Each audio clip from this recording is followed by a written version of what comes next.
Welcome to Mindful Beings. Traumatic experiences can shape how children see themselves and relate to others later on. Imagine a child trying to be what grown-ups want from him to feel safe and happy. When this continues into being grown-ups, it might look like always trying to make others happy to feel safe. To stay safe as a child, you become really aware of what others need. What might look like being understanding or mature could be because you changed to stay okay emotionally.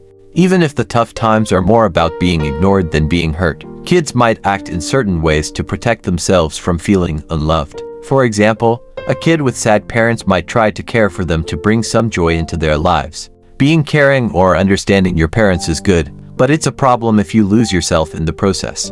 It can lead to not connecting with your own feelings, being unsure about your needs, or getting into relationships that aren't healthy. The child identifies with his aggressor, and because of this, he frequently tries to meet the needs of the adults around you. These needs could be feeling powerful, needed, or loved.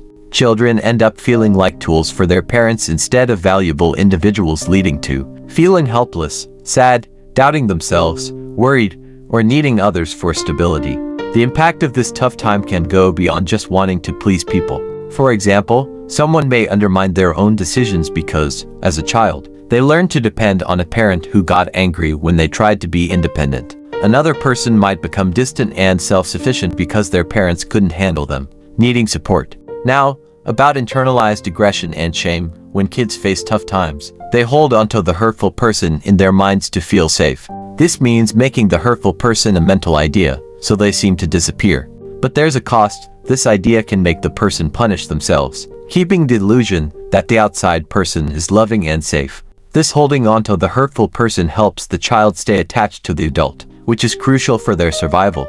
The child splits the hurtful person into good and bad parts, fulfilling their need for love even if it's just in their imagination.